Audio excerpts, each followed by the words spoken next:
Bismillahirrahmanirrahim. Assalamu alaikum my dear students and my followers and all aspirants of PPSC FPSC 1 paper exam. हमारा YouTube का channel space academy Multan बहुत ही तेज़ी के साथ जो है आगे की तरफ चलता हुआ दिखाई दे रहा है मुझे। और इस वक्त आपको पता है कि हमारे YouTube के जो जितने भी सब्सक्राइबर स्टूडेंट्स हो चुके हैं, जॉब सीकर हैं, उनकी बहुत ज़्यादा फरमाइशें आ रही हैं कि जितनी जल्दी हो सके मैं इस किताब को ऐसे अपलोड कर दूं। लेकिन मैं पूरी कोशिश में हूं कि तरतीब के साथ और तफसील के साथ तमाम पेपरों को अपलोड किया जाएगा। तो जनाब, आप जानते हैं कि पीपीएससी का एग्ज़ाम पास करना कोई आसान काम नहीं होता। इसके लिए जो है दिन रात की मेहनत की ज़रूरत होती है। और इस वक्त हमारे इस यूट्यूब चैनल की वजह से पाकिस्तान के चारों सूबों के अलावा आज़ाद कश्मीर, गिलगित बल्तिस्तान, इस्लामाबाद से तमाम जो लोग पीपीएससी एफपीएससी कंपटीशन एग्ज़ाम की तैयारी कर रहे हैं, जनरल नॉलेज की तैयारी कर रहे हैं, तो वो जनाब इस चैनल के ज़रिए से बहुत ज़्यादा फ़ायदा उठा रहे हैं। और उनकी मुझे बहुत ज़्यादा फरमाइशें आती हैं कि जितनी जल्दी हो सके जो है तमाम लेक्चर अपलोड किए जाएँ। लेकिन ऐसा नहीं होता, बल्कि तरतीब के साथ और तफसील के साथ सारे लेक्चर अपलोड किए जाएंगे। तो जनाब, आप सबसे इतनी सी गुजारिश है कि जितने भी लोग इस यूट्यूब चैनल से फ़ायदा उठा रहे हैं वो जनाब इस वीडियो को शेयर किया करें अपने दोस्तों के साथ, और इसको लाइक और कमेंट्स किया करें ताकि इस चैनल के ऊपर लोगों को ये पता चल सके कि इसके ऊपर जो है लोगों को फ्री सहूलत दी जा रही है। तो जनाब, हमारे पास मॉडल पेपर नंबर हमारे 5 अपलोड हो चुके थे। छठा जो है हमारा इस वक्त इन प्रोग्रेस है। और छठा मॉडल पेपर जो है हमने सेलेक्ट किया था, जो उस वक्त आपको पता है कि सीटें आई हुई हैं लैंड रिकॉर्ड में, सर्विस सेंट्रल ऑफिशियल में 589 सीट्स आई हुई हैं, जिसकी 27 जुलाई 2020 लास्ट डेट है। और उसका एक पेपर हुआ था 2018 में, हमने वो सोल्व करने की कोशिश की है, सर्विस सेंट्रल ऑफिशियल 2018, जिसका पहला लेक्चर अपलोड हो चुका है क्वेश्चन नंबर 1 से लेकर 29 तक। लेक्चर नंबर हमारा इसका दूसरा model paper number 6 model paper number 19 है ये, और इसका लेक्चर दूसरा है। और ये आज का हमारा जो लेक्चर है, जो एकेडमी के जितने भी लेक्चर हम अपलोड कर चुके हैं, मॉडल पेपर के जितने भी लेक्चर अपलोड हो चुके हैं, ये हमारा आज 28वां लेक्चर है, 28। तो जनाब, हम वक्त को ज़ाया किए बगैर अपने पॉइंट पर पहुँचते हैं। क्वेश्चन नंबर हमारे पास जनाब कल हमने 29 तक कर लिए थे, लेकिन 29 जो था वो थोड़ा सा कम हो गया था कि इस दौरान जो है मोबाइल का जो है एक थोड़ा सा इशू आ गया था। तो जनाब 29 को दोबारा से करते हैं। जी हाँ, क्वेश्चन नंबर 29 था सनलाइट इज़ कंपोज्ड, कि सनलाइट जो होती है वो उसके अंदर जब वो ज़मीन पे पड़ती है तो उसके अंदर कितने कलर्स होते हैं। आपको पता होना चाहिए कि जो सनलाइट है, सूरज की जो रोशनी है, उसके अंदर 7 कलर होते हैं, 7 कलर होते हैं। उसमें आपने VIB वेब ग्योर, VIBGYOR, वेब से जनाब VIBGYOR, वी से जनाब बन जाएगा, आपको पता है, violet, indigo, blue, green, yellow, orange और रेड। तो ये जनाब कलर हैं जो कि अगर आप जैसे देखते हैं कि इस वक्त अगर आपको रोशनी नज़र आ रही है सूरज की, तो वो तो जनाब वाइट नज़र आती है। लेकिन अगर आप इसका तजर्बा करना चाहते हैं कि 7 कलर नज़र कैसे आएंगे, तो आप अपने कमरे में चले जाएं, वहाँ पे कुछ छोटा सा सुराख देखें जहाँ से सूरज की छोटी सी किरण पड़ रही हो, तो वहाँ से आपने चेक करना है, वहाँ पर आपको 7 कलर नज़र आएंगे। तो क्वेश्चन नंबर आज का दूसरा 30 क्वेश्चन, जी हाँ, क्वेश्चन नंबर 30 हमारे पास मौजूद है। और 30 क्वेश्चन जो है हमारे पास, leukaemia is a disease of. जी हाँ, आपको पता है कि आपने अक्सर सुना होगा कि फ़लाँ बंदा मर गया है जो उसके ब्लड कैंसर हो गया है। ब्लड कैंसर जो हो गया है, इसका मतलब है कि उसके कैंसर, उसके जो ब्लड है उसके अंदर ये वाली डिजीज़ आ जाती है, ल्यूकीमिया ब्लड कैंसर को कहा जाता है। जी हाँ, तो ये जनाब एक डिजीज़ है, डिजीज़ ऑफ ब्लड है ये। और ब्लड इज़, आपको पता है कि जो ब्लड होता है वो कौन सा पार्ट है हमारे जिस्म का जो क्लीन करता है, वो किडनी करता है। किडनी में हमारा जो वेस्टेज मटेरियल होता है, किडनी उसको साफ़ करता है, ठीक है। और रेड ब्लड सेल्स जो है वो क्या करते हैं, रेड ब्लड सेल कहाँ प्रोड्यूस होते हैं, बोन मेरो में। तो अब सवाल ये था 30 में कि ल्यूकीमिया किस की डिजीज़ है। ल्यूकीमिया ब्लड की डिजीज़ होती है, ब्लड के अंदर होती है, और ये जो हम कहते हैं जी फलां बंदे को ब्लड कैंसर हो गया, तो ये ल्यूकीमिया की डिजीज़ जिसको होती है उसको ब्लड कैंसर कहा जाता है। Question number 31। जी हाँ, क्वेश्चन नंबर 31 हमारे पास मौजूद है। Which one of the following visible colour has the longest wave length. आपको पता होना चाहिए कि अगर आप रात के टाइम जा रहे हैं, तो रात के टाइम जनाब वाला अगर आप जा रहे हैं और रोड के ऊपर छोटे छोटे रोड के साथ वो निशान लगे होते हैं, तो इसके अलावा रोड के ऊपर आप जा रहे हैं और रोड के ऊपर आपको एक इशारा नज़र आता है जो ट्रैफिक लाइट का इशारा होता है। उसमें जो रेड कलर होता है, उसमें येलो कलर भी होता है, उसमें ग्रीन कलर भी होता है। रेड कलर जो होता है वो रुकने के लिए होता है, खतरे की अलामत होती है। येलो जो होता है इसका मतलब है आप रेडी हो जाएं, ग्रीन का मतलब है कि आप चल पड़े। तो जनाब अगर आप दूर से आ रहे हैं और आगे आपको 2-3 किलोमीटर आगे इशारा मौजूद है जहाँ पे आपने रुकना है, तो सबसे पहले आपको कलर कौन सा नज़र आएगा? रेड नज़र आएगा, क्योंकि रेड कलर की जो वेव लेंथ होती है वो बहुत ज़्यादा स्ट्रांग होती है और बहुत ज़्यादा तेज़ होती है, और इसकी जो रफ्तार होती है वो बहुत ज़्यादा क्या होती है? काफ़ी लंबी होती है। वेवलेंथ क्या होती है?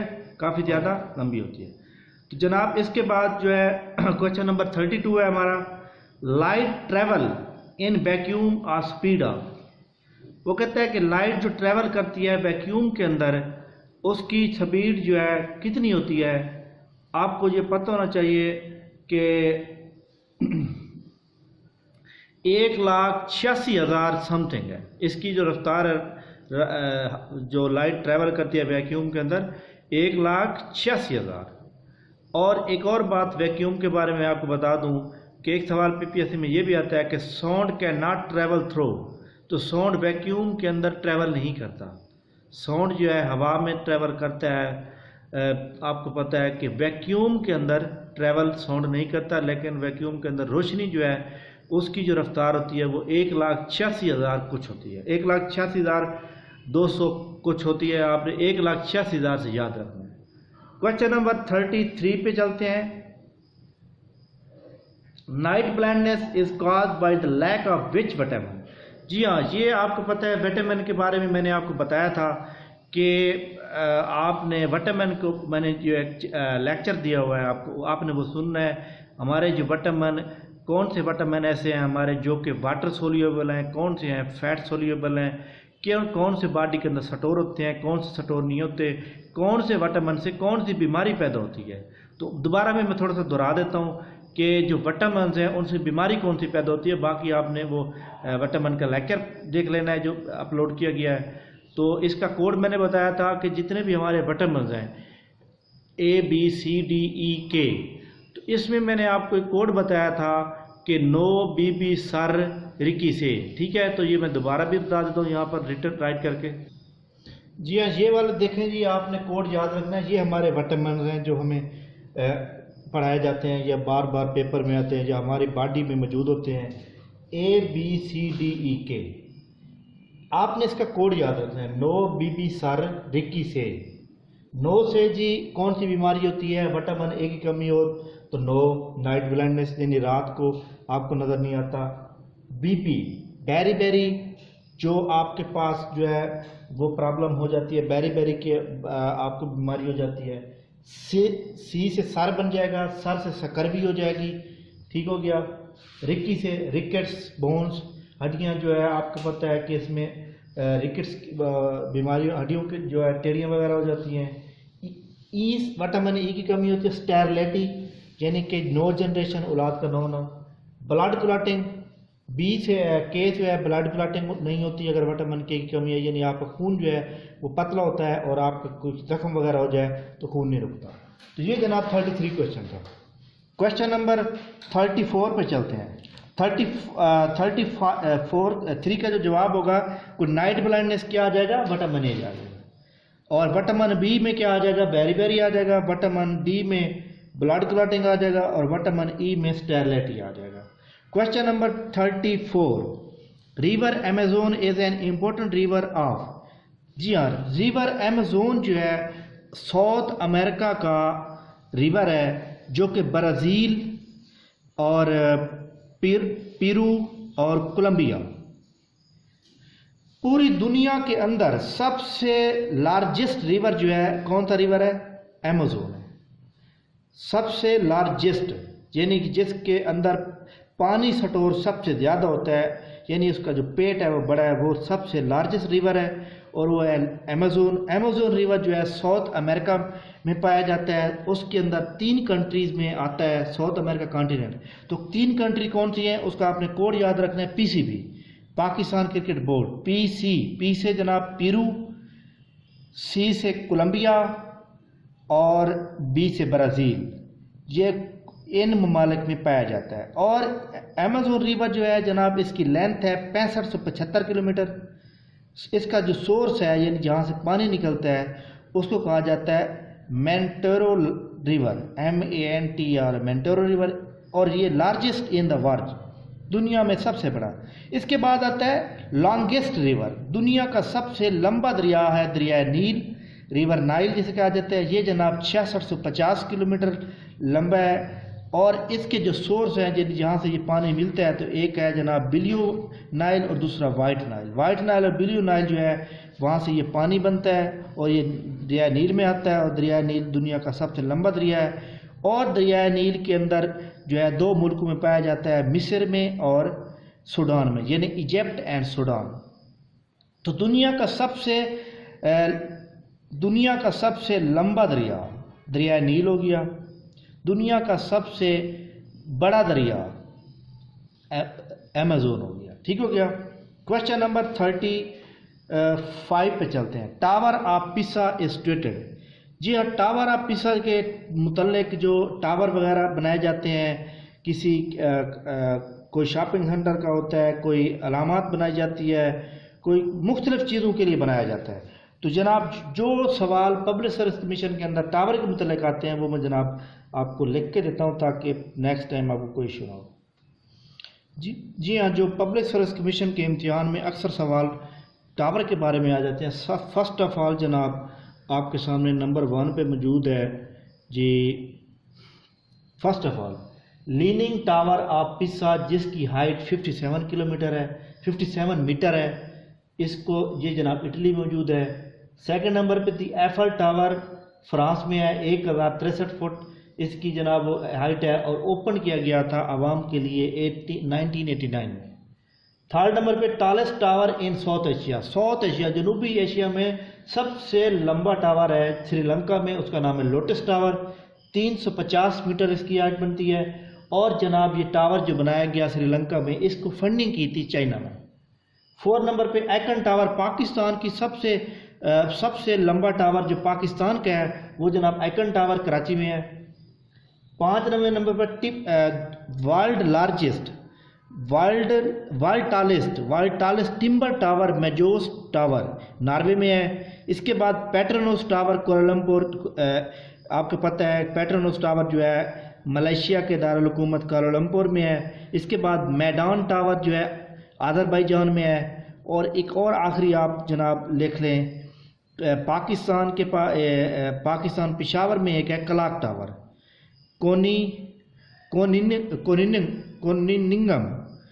कोनिंगम टावर, क्लॉक टावर जो है वो पेशावर में मौजूद है।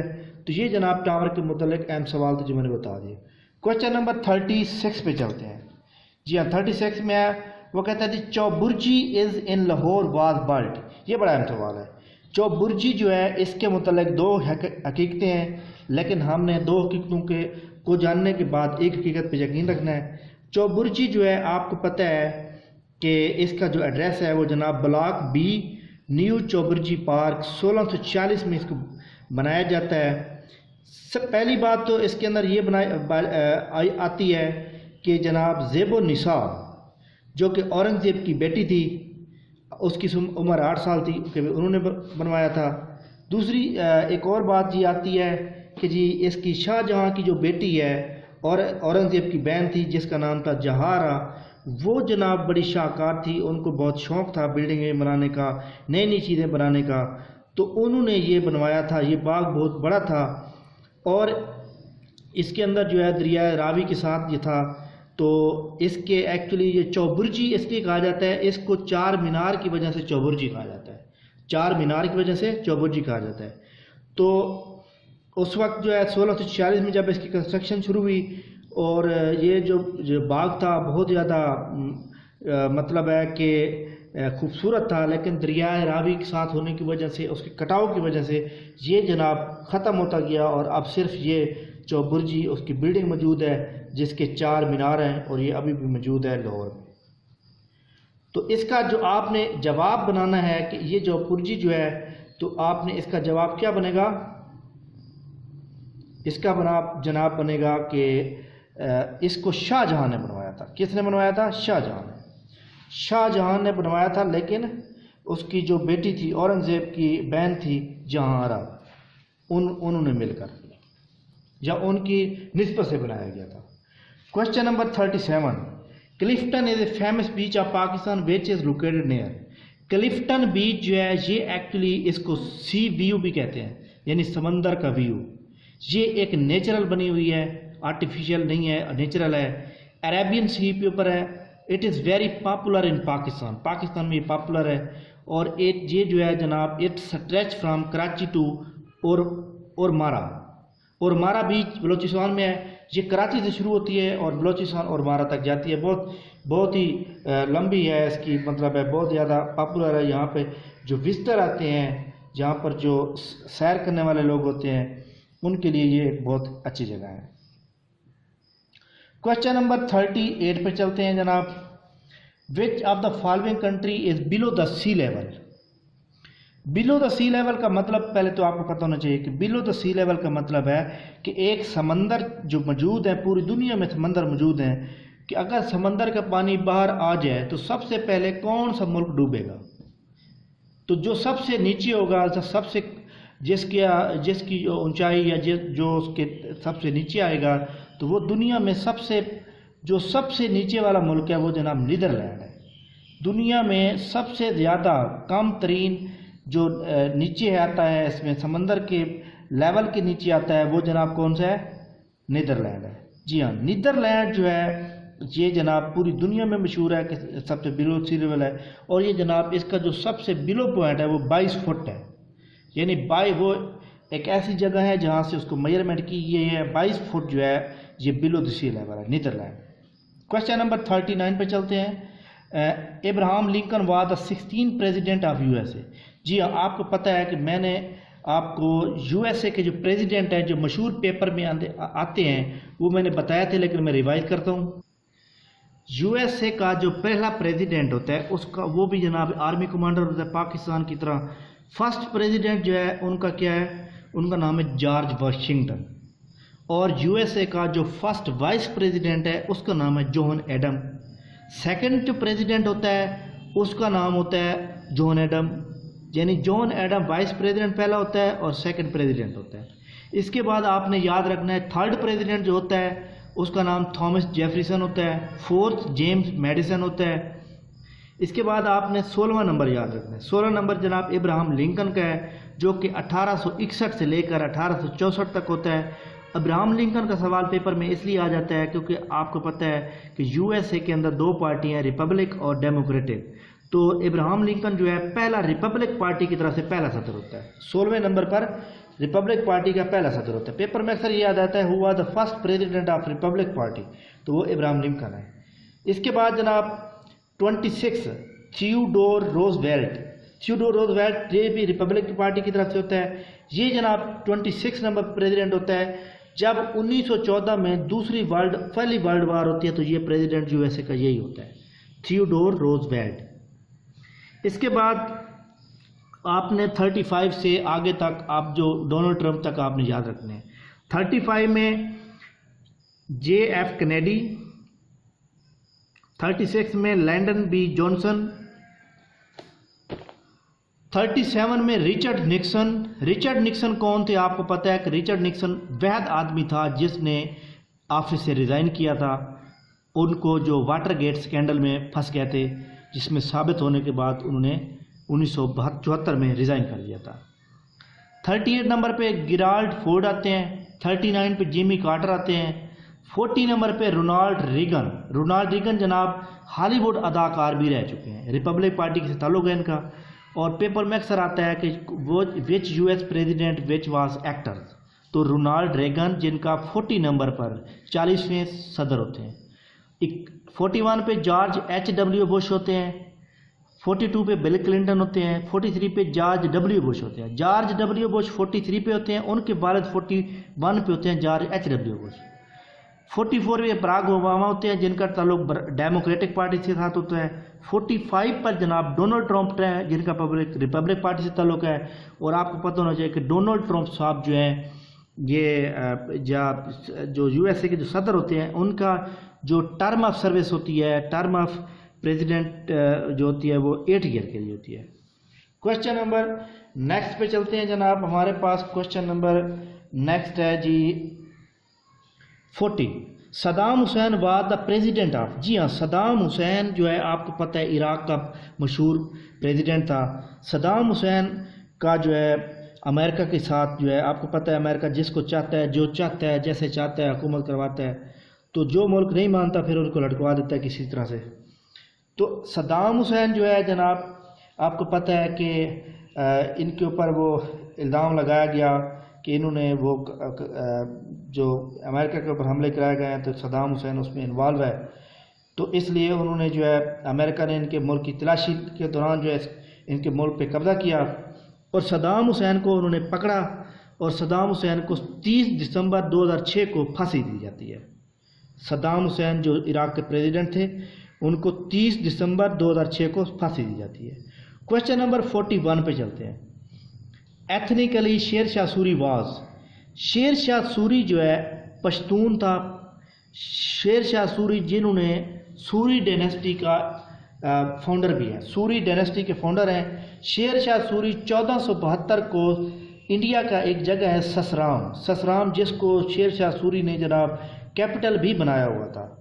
तो ये जनाब इनकी डेथ होती है 1545 के अंदर। और शेर शाह सूरी का जो असल नाम होता है वो फरीद खां होता है।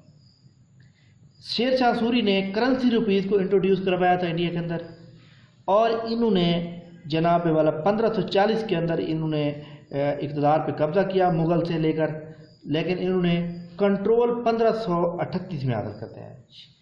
आपको पता है कि मुग़ल डायनेस्टी 1526 में आती है। 1538 में मुग़लों से डायनेस्टी छिन जाती है और शेर शाह सूरी कब्ज़ा कर लेते हैं और 1538 के बाद 2 साल के बाद जो है इसका बाकायदा इक़्तिदार मिल जाता है।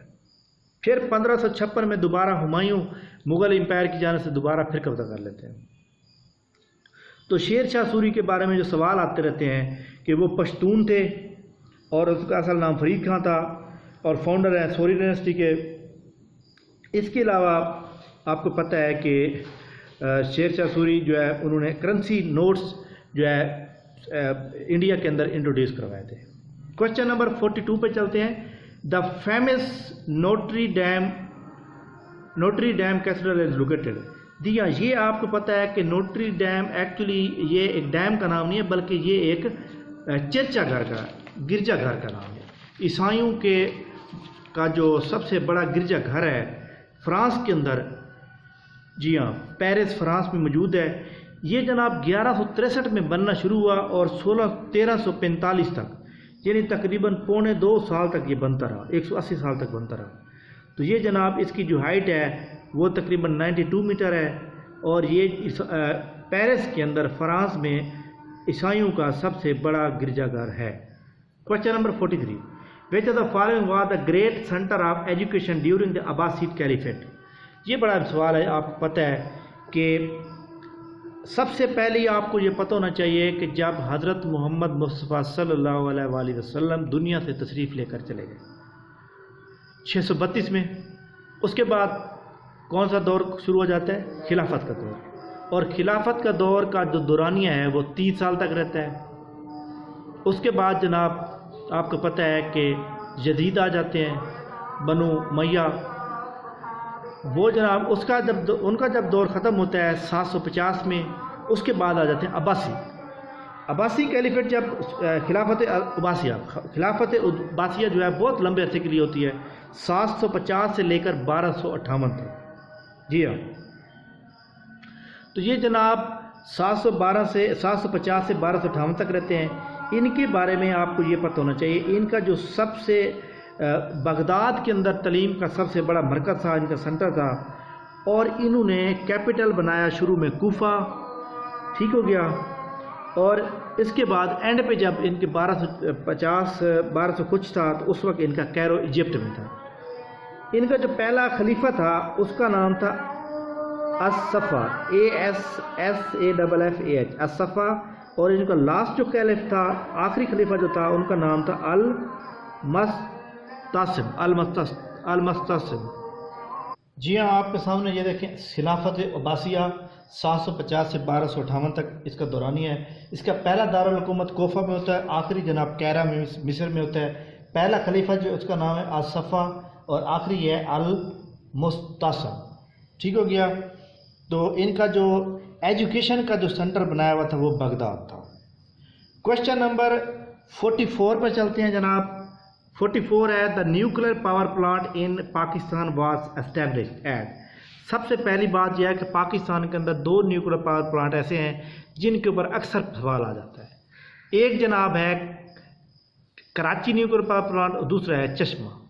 कराची जो है आपने उसको याद रखना है कि वो 1972 में बनाया गया था कनाडा की मदद से, और चश्मा जो है वो जनाब मियाँ वाली भी बनाया गया था 1993 में चाइना की मदद से।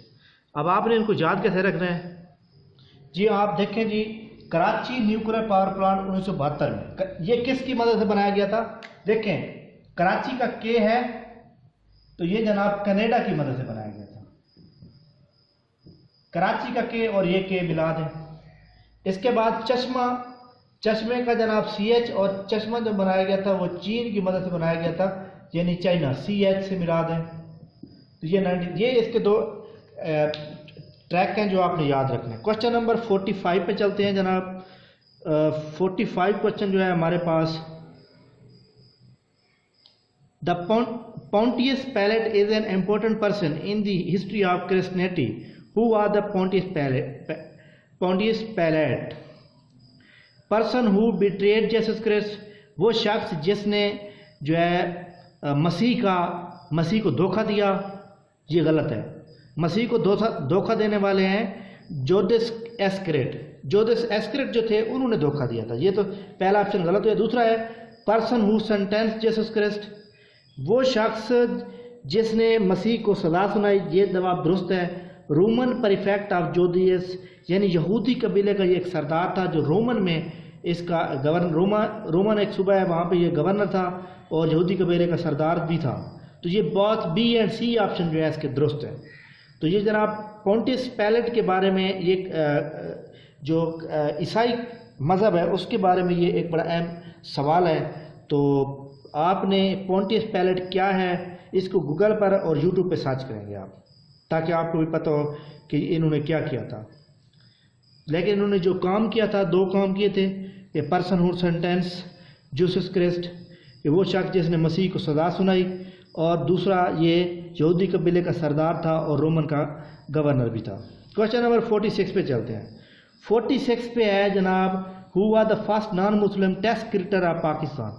पाकिस्तान की टेस्ट क्रिकेट टीम में 1952 में वलीस मथियास टेस्ट क्रिकेट खेलने वाले पहले क्रिकेटर थे जो कि पाकिस्तान की नुमाइंदगी कर चुके हैं। Question number 47, name the religion which believe in the doctrine of Trinity. पहली बात है, डॉक्ट्राइन ऑफ ट्रिनिटी का मतलब क्या होता है? डॉक्ट्राइन ऑफ ट्रिनिटी का मतलब ये है कि नज़रिया तसलीस यानी ईसाइयों का अकीदा। हमारा अकीदा क्या है कि हम खुदा को एक मानते हैं, हज़रत मोहम्मद सल्लल्लाहु अलैहि वसल्लम को यकीन रखते हैं, अल्लाह ताला के आखिरी नबी हैं, और हम ला इलाहा इल्लल्लाह मुहम्मद रसूलुल्लाह, ये एक हमारा नज़रिया अकीदा है। इसी तरह ईसाइयों का अकीदा क्या है? डॉक्ट्राइन ऑफ ट्रिनिटी यानी नज़रिया तसलीस या ईसाइयों का अकीदा, उनका है क्रिश्चियनिटी। आपको पता है कि वो ईसाई किसको मानते हैं कि हज़रत ईसा को अल्लाह ताला का बेटा मानते हैं, ठीक है। तो और आपको पता है कि वो गिरजाघरों की इबादत करते हैं। इसी तरह डॉक्ट्राइन ऑफ ट्रिनिटी क्या हो जाएगा? नज़रिया तसलीस यानी क्रिश्चियनिटी के बारे में। 48 पे चलते हैं। Who according to the Christianity betrayed Jesus Christ. ये सवाल वही आ गया 48 जो 40 हमने 45 में पढ़ा है कि जीसस क्राइस्ट को धोखा किसने दिया? जीसस क्राइस्ट कौन है? हज़रत ईसा अलैहिस्सलाम को कहा जाता है, यानी मसीह को कहा जाता है। तो उसको धोखा देने वाले, उनके साथ गद्दारी करने वाले जो थे वो जोसेफ इस्करियोत थे। जोसेफ इस्करियोत जो थे उन्होंने जो है धोखा दिया था। तो आपको पता है कि जोसेफ इस्करियोत के बारे में कुछ ईसाइयों के बहुत से ये हैं कि वो जनाब कैसे उनका मतलब है डेथ हुई। जिस तरह मतलब है कि वो कुछ लोगों का ये ख्याल है कि उनको फांसी पर लटकाया गया, कुछ लोगों का ख्याल है कि फांसी पे नहीं लटकाया गया बल्कि उसमें सुसाइड कर ली। कुछ लोगों का ख्याल है कि वो जनाब टेंपल के साथ जो गिरजाघर था वहाँ से कुछ सिक्के लेके गया और कुछ चीज़ें लेने के लिए बाज़ार में जा रहे थे तो रास्ते में उनका एक्सीडेंट हुआ, फौत हो गए। तो ये एक मुख्तलिफ नज़रिए हैं, लेकिन एक बात आपको याद रखनी चाहिए कि जो इस्लाम है, कोई भी मज़हब है, इसके बारे में कोई भी बंदा परफेक्ट नहीं होता। आप ख़ुद भी सर्च करेंगे और किताबों के ऊपर भी आप इसको रिसर्च करेंगे, और अगर आपको लगता है कि कुछ चीज़ें ऐड करने वाली हैं, कुछ चीज़ें डिलीट करने वाली हैं, तो आप कमेंट्स में इसका बताएंगे। क्वेश्चन नंबर 49 क्वेश्चन ये है कि इन द एपिक रामायणिया which bird tried to prevent रवानिया फ्रॉम कैरिंग सीता अवे।